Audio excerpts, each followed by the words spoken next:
as the journey's unfolded, it's got deeper and deeper and deeper and deeper. And you cannot look at what's happening in the world and ways to change what's happening without realizing that we create our reality. What we think is real becomes our experienced reality. For instance, if you think you are powerless and you're just little me, I'm just Joe Public, I've got no power, what will you live? You will live a powerless life in which you will be little me.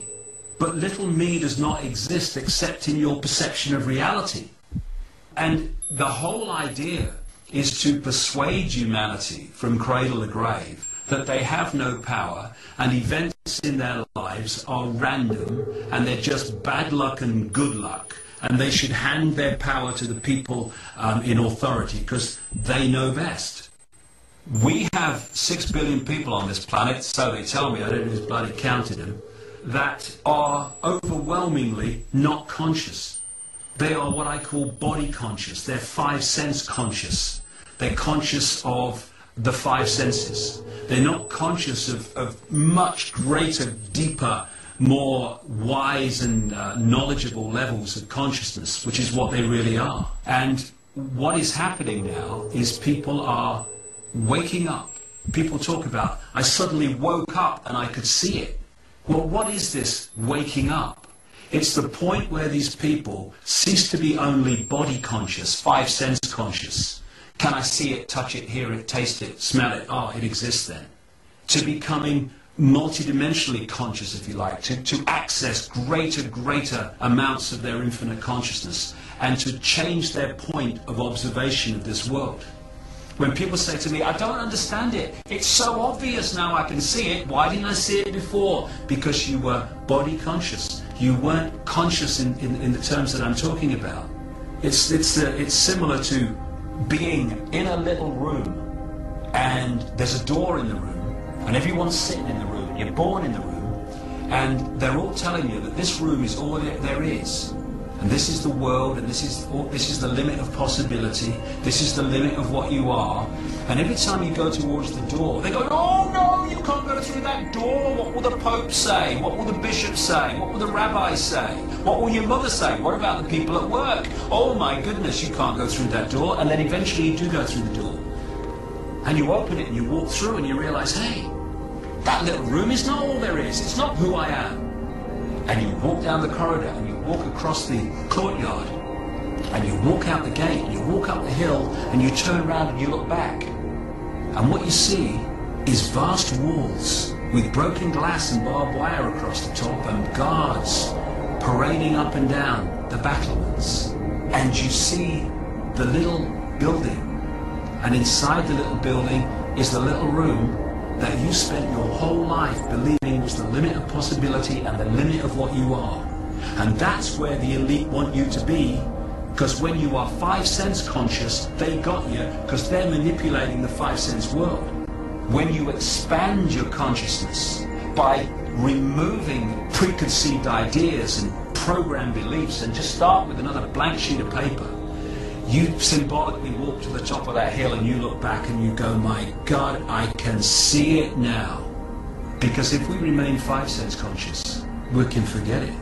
Because they control access to the 5 senses through what we hear, what we eat, what we smell, what we see. Look at society, the way it's structured.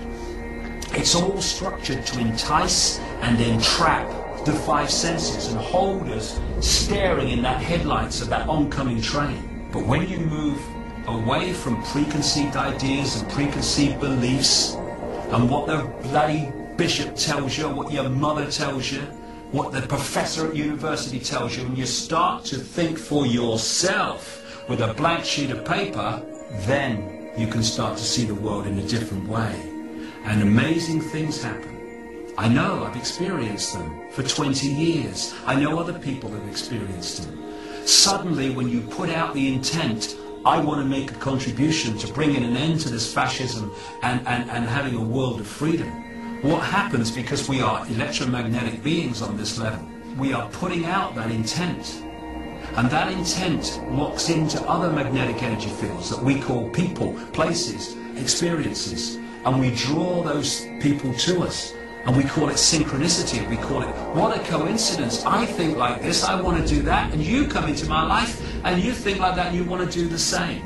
You get this meeting of minds, this drawing in of like minds, and this inspiration of where we go next. Because it's not for me to tell anyone how they react to this increasing police state.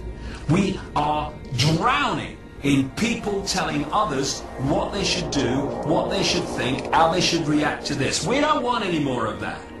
We need to encourage people to become conscious so they are inspired themselves on how they should react from their perspective to what is going on. We want no more sheep following the shepherd, no more herd mentality, frightened of leaving the field.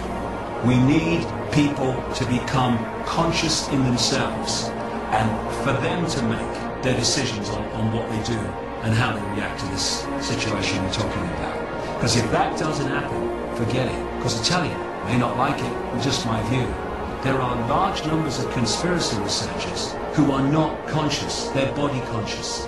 And it's great what they're doing because we need to know about the manipulation of banking systems and political systems and all the rest of it. But if that's where it ends, all we're going to do is learn more and more about the prison cell. I want to know where the key is. Where's the key to open this door? To walk out of the cell, not to learn more about it.